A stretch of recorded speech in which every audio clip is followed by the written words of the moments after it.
President Bush did renewable fuels policy as a history, that was, the federal government said we're gonna subsidize 15 billion gallons of ethanol production. And the government subsidized it to the tune of 51 cents a gallon. A bushel of Nebraska corn makes a little over 3 gallons per bushel. Okay, so I believe there's no place in the world that benefited more than the state of Nebraska and the people in Nebraska. '07 was renewable fuels, so President Bush was president in 7 and 8, and then President Obama was elected in the fall of 8, became in 9. So does anybody remember what took place after that time frame? We went through an extraordinary recession. Some called it as severe as the Depression. But in Nebraska, most of us forget it because our economy was so strong because of renewable fuels policy that we hardly hit a pothole.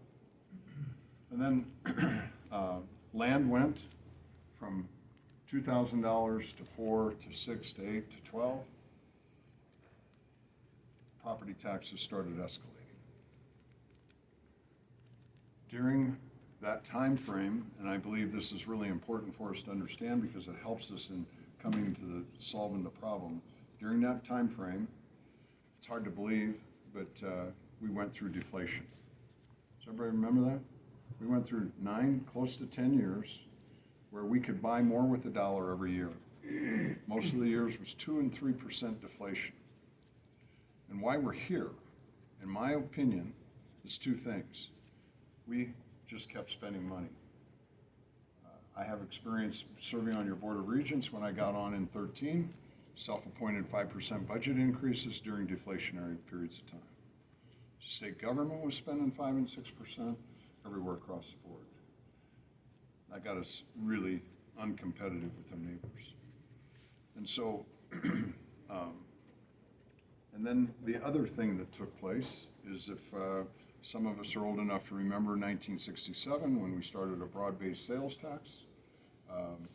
And this is the part that I believe is an extraordinary challenge in government, is the incentives are backwards.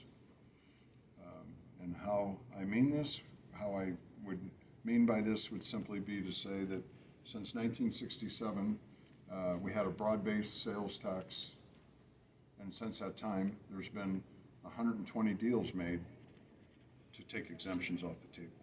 120. So when that revenue went away, where do you think the revenue came from? Property tax. Property taxes. So we got 2 big problems. We made too many deals in politics.